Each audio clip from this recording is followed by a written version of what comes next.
Hey folks, it's Cornell with Mystery Tackle Box.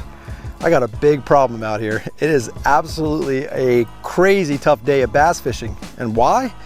Because it's high pressure, I've got clear water, light winds, and even worse, I've got suspended bass.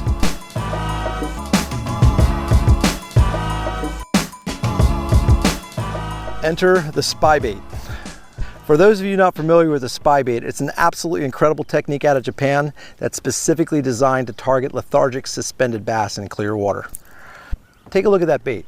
That's the Lucky Craft screw pointer. It's a really tiny little bait that actually to some looks like a topwater bait.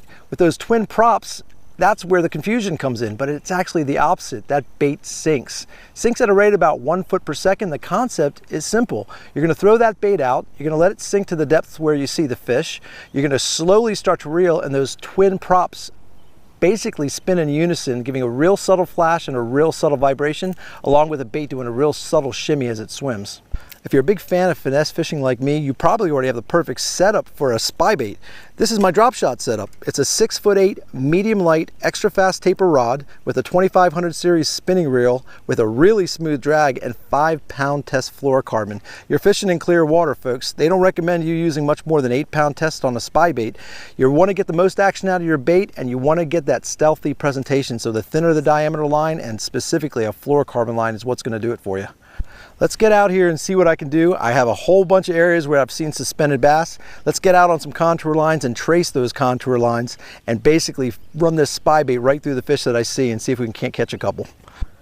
Okay, so I'm out on this point and I've got a perfect contour line right here, basically in about 15-20 feet of water where fish are suspended down about 5 to 6. So in a nutshell, I'm going to take my Spybait, I'm going to launch it out here virtually parallel to the shoreline. In about the 15-foot range, I'm going to count down. 4, 3, 2, 1, and I'm going to start reeling.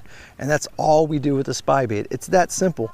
So basically we're just creeping and crawling that twin blade little shimmying Spybait through the school, and hopefully we'll get picked up. So let's just see what we can do, and hopefully I'll be able to show you bass before we're done.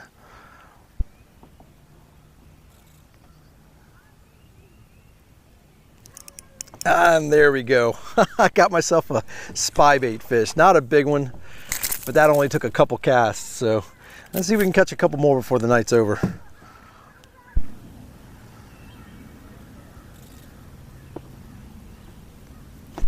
Oh, there's another Spybait fish. I love it. You never know how big a fish you're gonna get either. This one feels pretty good. Let's see what we got. Not too bad a fish. It's light line, it's a light rod, so it makes for a really fun fight too. So there's Spybait bass number 2. Look at that. Just parallel the shoreline on the contour line, and there he is. Gotta love a Spybait. Okay folks, well, the conditions may have stunk, but the Spybait helped me dodge the skunk. So it's one of those kind of things. If you got suspended bass and you want to add a new technique to your arsenal, the Spybait is an absolutely awesome consideration. Definitely consider it. Definitely will help you put some more bass in the boat.